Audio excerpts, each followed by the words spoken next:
Morning बच्चों।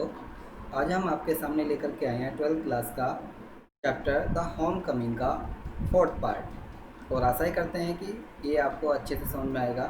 जैसे कि हमने आपको पहले भी बता दिया था कि जब वो पथिक के जो मामा हैं वो जब आ जाते हैं उसे लेने के लिए, तो उसके जब उसे ले करके मतलब जा रहे होते हैं और उसकी उत्सुकता कितनी बढ़ती है माँ का जो पथिक की। तो पथिक बहुत ज़्यादा एक्साइटेड होता है कि भाई मुझे अब अपने मामा के यहाँ रहना पड़ेगा और मैं वहाँ जाऊँगा तो क्या होगा। तो बड़ा ये एक्साइटेड था। तो लेकिन पर उसकी जो माँ थी वो ज़्यादा एक्साइटेड नहीं थी, क्योंकि वो जा रहा था तो उसे दुख हो रहा था। देखिए माँ माँ होती है, तो जब एक बच्चा उसके पास से जाता है तो माँ को दुख होता है। तो इसी प्रकार उसकी माँ को दुख हो रहा होता है। पर लेकिन जो पथिक है वो जा रहा होता है, उसकी उत्सुकता बढ़ रही है। क्यों? तो वो चाहता है कि मुझे इन सब से छुटकारा मिल जाएगा और मैं वहाँ बहुत आराम से रहूँगा। पर लेकिन देखो ये क्या होता है अब आगे जब उसको लेकर के तो जा रहे हैं, देखेंगे आप। देखिए उसने कहा पथिक as soon as all was settled kept asking his uncle every minute when they were to start. He was on pins and needles all day long with excitement and lay awake most of the night. He bequeathed to Makhan in perpetuity his fishing rod, his big kite, and his marbles. Indeed, at this time of departure, his generous generosity towards Makhan was unbounded. देखिए क्या कहा उसने कि पथिक जैसे ही, as soon as का मतलब जैसे ही, ऑल मतलब सब, वाज सेटल जैसे ही वो सेटल हुए। सेटल का मतलब होता है बसे होना वैसे।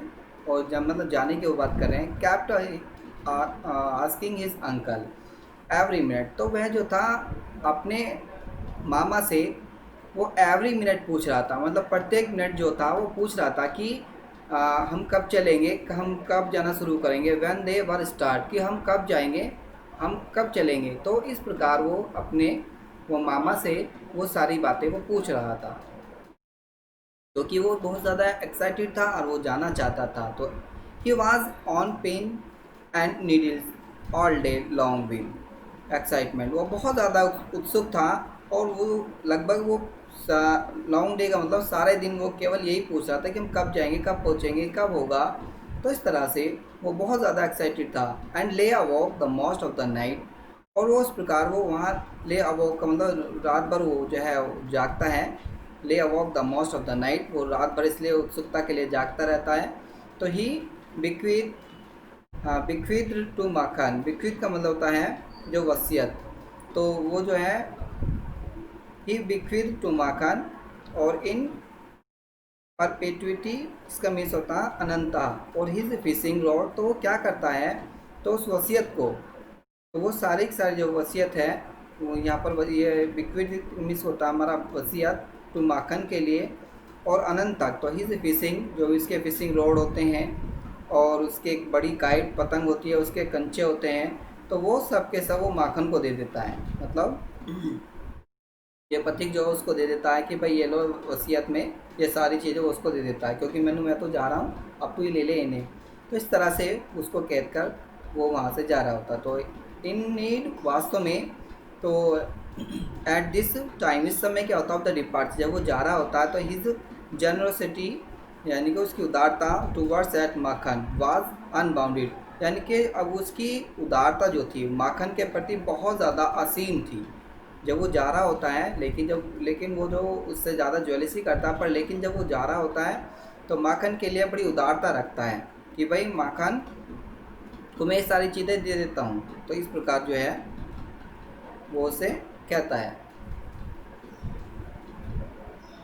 फिर क्या होता है, वैन मीन्स जब, when they reached Calcutta, Calcutta बोलते हैं इसे, वैन दे रीच्ड कैलकटा, पथिक made the acquaintance of his aunt for the first time.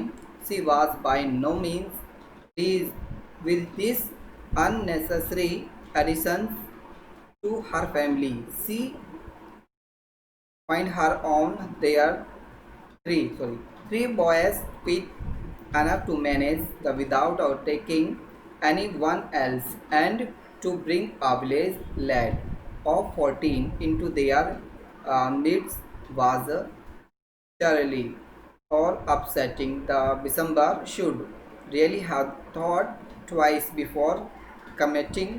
ये committing का मतलब होता है committing such as or committing a indiscretion, इसे बोलते हैं अविवेकपूर्ण।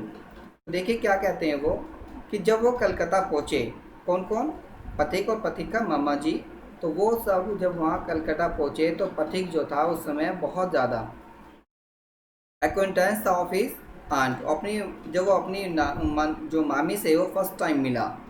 देखिए एक्वेंटेंस का मीनिंग होता है जान पहचान करना, मतलब यहाँ पर एक एक्वेंटेंस का मतलब होता है जान पहचान करना, तो या मिलना। कि पथिक जब अपनी पहली बार अपनी मतलब मामी से मिला तो she was by the no means please, उसकी कोई खुशी का कोई ठिकाना ना था मतलब। तो with this unnecessary addition to her family, तो वो इस प्रकार से वो क्या कह रही थी, वो कहना चाह रही she was no means please, इसका कोई मीनिंग नहीं है, मतलब इसका कोई अर्थ नहीं है ना, वो खुश थी इस तरह से। वो कहना चाहते हैं कि this unnecessary addition to her family, तुम ही तो अननेसेसरी लेकर के आ गए हो, मतलब तुमने इसको अननेसेसरी रूप से अपने फैमिली में जोड़ लिया है, जबकि ऐसा नहीं उन्हें जोड़ना चाहिए था। क्योंकि तुम्हें पता होना चाहिए कि हमारी फैमिली में ऑलरेडी पहले से ही है और तुम इसको पहले ही लेकर के उसमें आ गए हो। तो उसने कहा सी फाइंड हर ऑन 3 बॉयज़, क्योंकि उसने अपने यहाँ पर 3 लड़कों को जो पाया कि the quite enough to manage without taking anyone else, केवल एक और को लेके आ गई। वो कह रही कि यहाँ पर तो केवल 3 हैं, उनको ही मैनेज करना बड़ा मुश्किल होता है, पर इसके अलावा तुम इनको एक को और लेकर के आ गए, वो ये कहना चाहती है उसकी मम्मी पति की। तो इस प्रकार वो क्या कहते हैं, and to bring a village lad of 14 into their midst was terribly upsetting.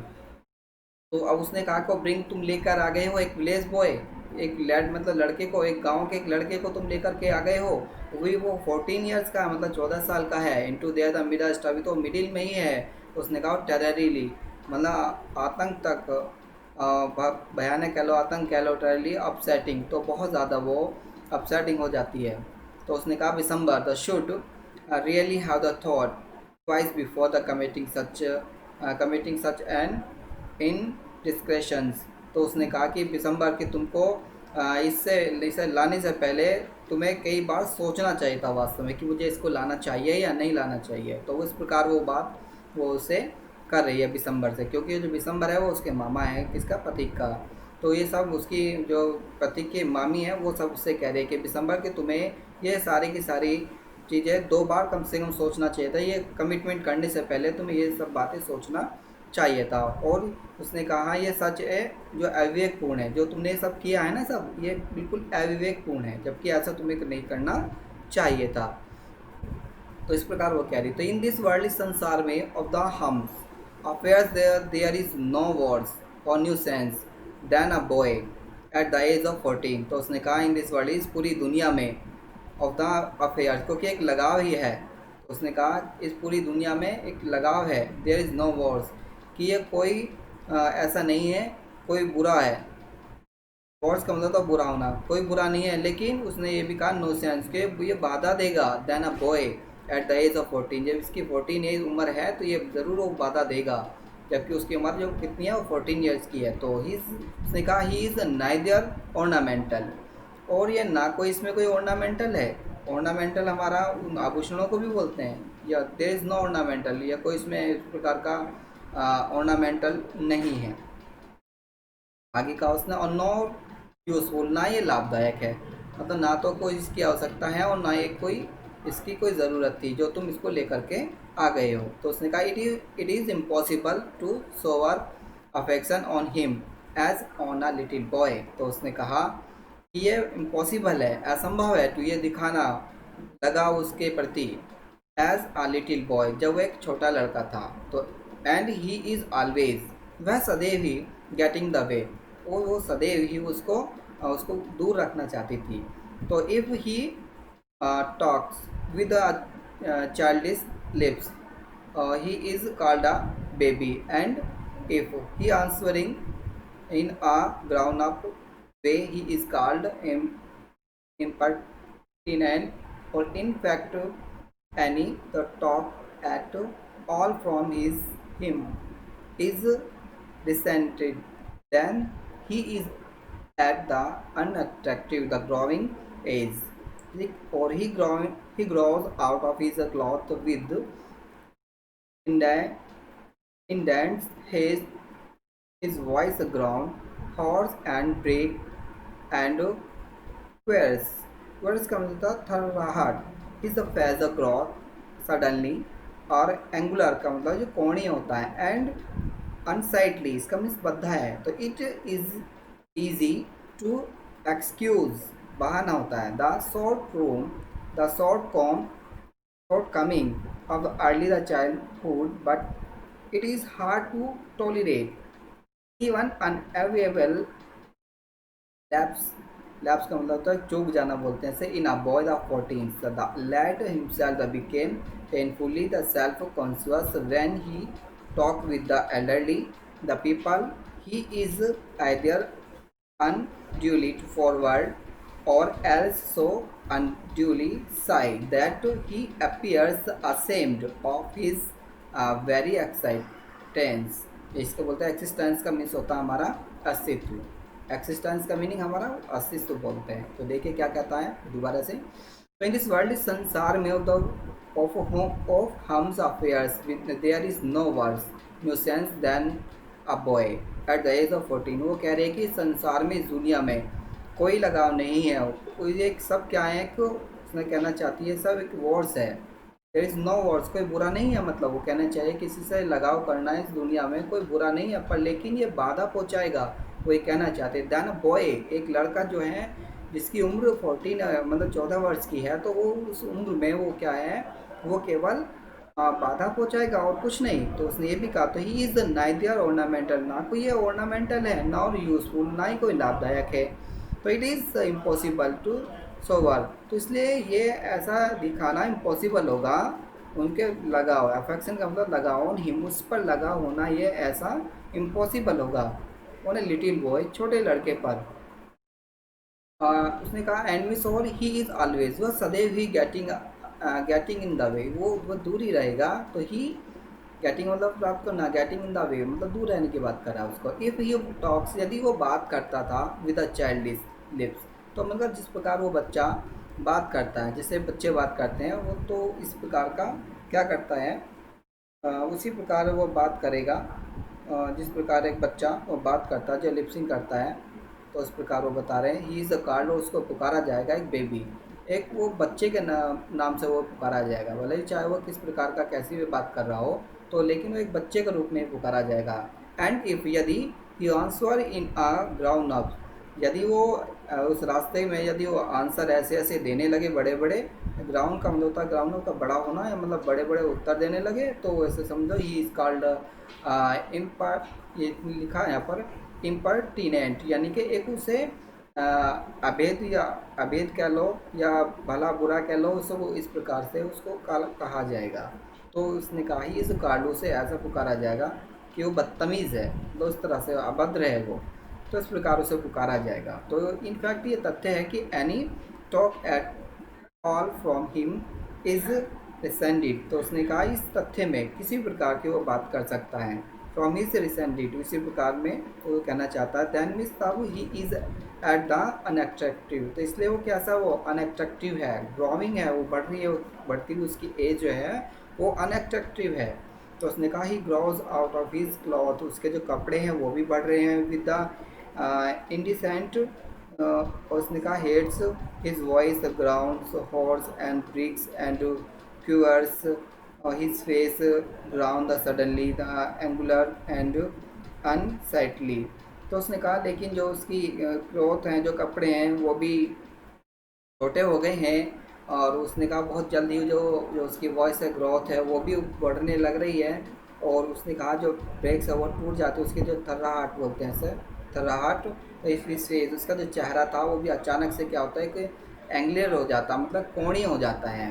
तो वो ऐसा नहीं समझो कि उसे सब चीज़ भद्दी सी लगती, जिस प्रकार वो वैसे इन सब चीज़ों को जब उसने सुना, उसने देखा, तो इट इज़ अ ईजी, बड़ा आसान होता है कि एक्सक्यूज़ करना, वो बड़ा आसान होता है जब उसको बहाना बनाना, और उस शॉर्ट कमिंग में ऑफ द अर्लियर का मतलब पहले ही चाइल्डहुड, मतलब बचपन में वो इन सब चीज़ बहाना बनाना बड़ा उसे आसान था, उसे कोई ज़्यादा हार्ड नहीं था ये सब चीज़ें, बट लेकिन it is hard to tolerate, लेकिन उनको सहन करना ये बड़ी बहुत बड़ी उसकी समस्या थी, ये बड़ा उसके लिए कठिन था।